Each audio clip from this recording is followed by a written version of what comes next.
Magandang araw. Nag-post po itong si Retired General Romeo V. Pokis. Sa kanyang post, sabi niya, corrupt officials must staff and apologize. They also face the PCC, People's Criminal Court, where sentencing takes just 1 day. Okay. So, ano ibig sabihin? People's Court. Bago ito si Retired General Romeo V. Pokis sila kaisip nito, People's Court. Ibig sabihin, korte ng taong bayan. Taong bayan.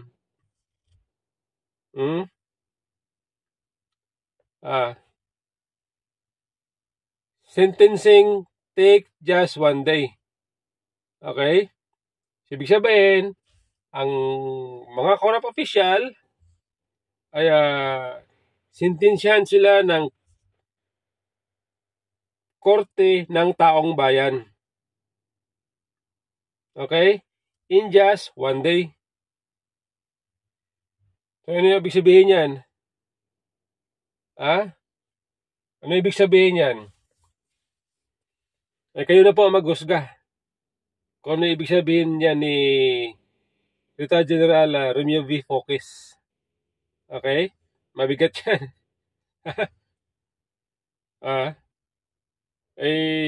Alam po ninyo, mga kababayan kung minsan sa Pilipinas, sa ating bansa, nakakapagod na rin. Bakit ka ninyo? Kasi hindi po tayo makausad-usad Hindi tayo makausad-usad sapagkat dito sa bansa, ang mga tao na inggitiro, yung galit sa kapangyarihan,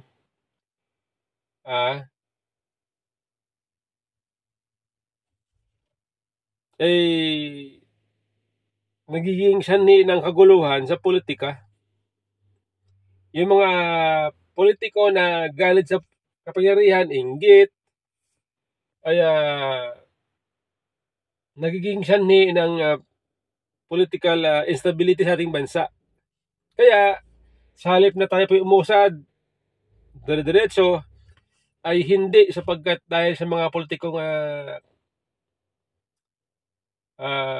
masyadong inggitiro. Alam po ninyo sa haba na po ng panahon na ganito po ang ating politika sa bansa, okay? Hanggang sa ngayon, ang ating bansa lugmok pa rin sa kahirapan. Ang ating bansa nangangailangan pa rin ng leader na siya sanang magtataguyod, mag-aayos. Ang problema, itong mga politiko na inaayawan ng tao, ang ginagawa nila, ginugulo nila ang isang leader na gusto ng tao, na mahal ng tao. Bakit ganon? Bakit nila ginugulo? Malamang inggit. Malamang inggit ang namamayalin sa kanilang isip, sa kanilang puso. Di ba dapat hayaan nila ang tao, ang taong bayan, sa gusto nila na leader na mamuno sa ating bansa? Ganun dapat Hindi yung nakita nila mahal ng tao, malakas sa tao, popular sa tao, ang gagawin nila, sisirain. Okay? Katulad ngayon, nangyayari nga sa ating bansa. Sino apektado? Mga Pilipino maliliit. Mga Pilipino na kapos sa buhay ang apektado sa ginagawa nila. Ipalibasa sila, marami silang pera. ay hindi po nila iniinda ang epekto ng kanilang ginagawa. Kaya ganun po sila. Ganun sila. Kaya itong bansang ito, hindi po ito uusad hanggat nandyan yung mga politiko na wala nang iniisip kundi ang sarili nila. Wala. Maniwala kayo, mga kababayan. Maniwala kayo.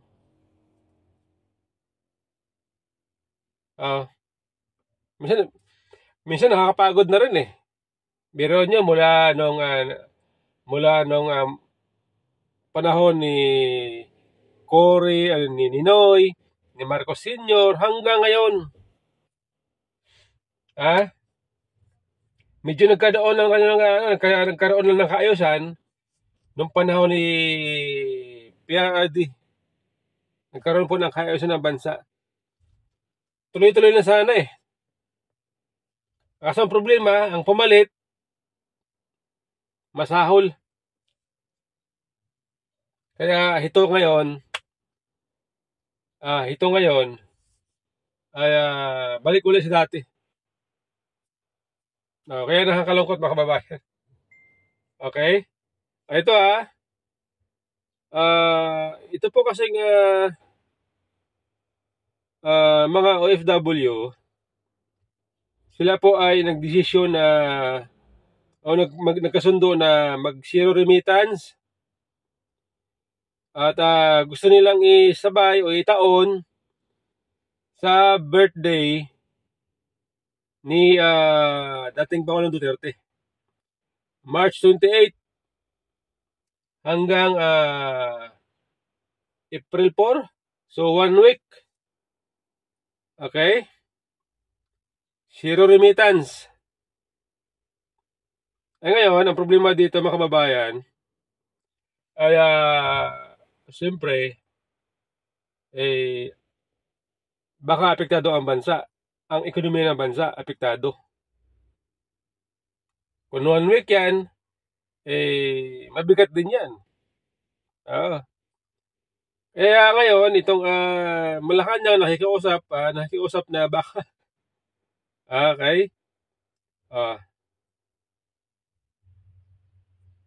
Alam po ninyo hindi nyo masisisi ang tao kung mag-isip, gumawa ng desisyon na maramdaman ng gobyerno. Kapag ang taong bayan po ay mahinaing at hindi pinakinggan ng gobyerno, ang taong bayan ay nakakaisip ng mga bagay na maramdaman ng ating gobyerno. Okay? Alam po ninyo ayaw sana natin ng ganyan eh. Ayaw sana natin ng ganyan na ang taong bayan at ang gobyerno ay hindi nagkakasundo. Okay? Kaya lang, ano ang gagawin mo pag ang gobyerno mo ay hindi nakikinig sa'yo, sa hinaing mo? Tulad ng hinaing nitong mga OFW na gustong mag-zero remittance. Diba? Nanawagan sila na ibalik si dating Pangulong Duterte.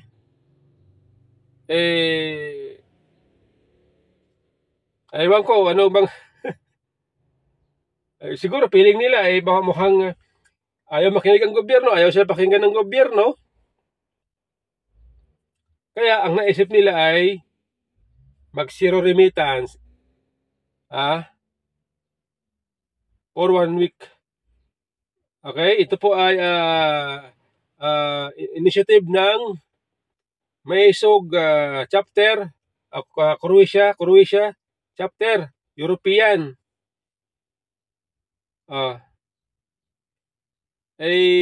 Alam po ninyo,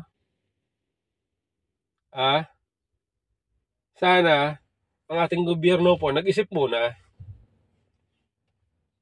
bago sana gumawa ng desisyon, nag-isip muna kung ano ba ang sentimiento, ang epekto sa bansa at sa taong bayan. Ganun sana eh. Ha? Ganun sana eh. Maging matured sana sa paggawa ng desisyon. Okay? Ganun sana ating kahilingan kasi itong bansa, kapag ang ating leader ay gumawa ng desisyon na hindi angkop para sa pangailangan ng bansa, magsasuffer po tayo mga taong bayan. Tayo pa magdudusa dyan. Ito po ang sabi ni Enrile sa kanyang post sa Facebook patungkol sa zero remittance ng mga OFW. This is a humble and solicited reminder to our social and political leaders who ever advise Filipino OFW to suspend the remittance of their earnings abroad to the country should think many times about the adverse consequences of that advice to our OFW. I earnestly suggest to you, OFW, to study carefully that advice to them before they get burned by it. Ang tanong, meron nga ba nag-advise? Meron nga bang politiko na nag-advise sa mga OFW o sarili nilang initiative ang na mag-zero remittance? Okay? Ayan po ang ating tanong dyan. Sa akin palagay, wala naman siguro. Kasi itong mga OFW, sila po ay may sariling desisyon, may sariling pag-iisip. Okay? Kaya sa akin palagay, wala naman sigurong politiko ang nagsabi or nag-advise, nagbigay ng advice para sila ay mag-zero remittance. Kasi sabi ni Enrile, this is a humble and solicited reminder to our social and political leaders who ever advise Filipino OFW to suspend the remittance of their earnings abroad to the country should think many times. Yan daw. Mag-isip na ng marami. Pag-isipan na mabuti.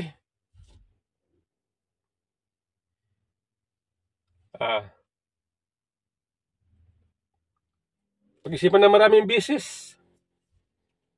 Sa akin palagay, itong mga OFW, sa akin palagay, hindi mo naman yan pwedeng diktahan. Meron silang mga sariling pag-iisip. Yung mga yan, may mga pinag-aralan. Nasa tamang katinuan. Kung sila po ay nakapag-isip na mag-zero remittance, malamang yan po dahil sa kanilang hinaing sa gobyerno. Okay? Yan po yan Sa akin palagay. Hindi ako naniniwala na mayroong politiko na nangingialam sa mga OFW. Yan po, opinion ko lamang po yan. Okay? Kasi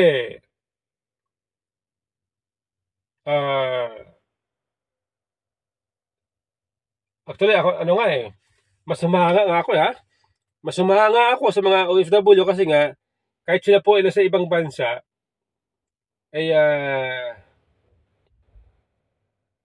sila po ay nagpa-participate. Sila po ay nakamonitor sa nangyayari sa bansa. Siyempre, sa akin palagay, kaya sila po nakamonitor, siyempre, dahil yung kanilang mga pamilya sa bansa, apektado din sa nangyayari sa ating bansa. Diba? Tama, diba? Kaya Kahit sila nandoon, nagtatrabaho, malayo sa pamilya, pero active po sila sa pakikibaka para sa kaayusan ng ating bansa.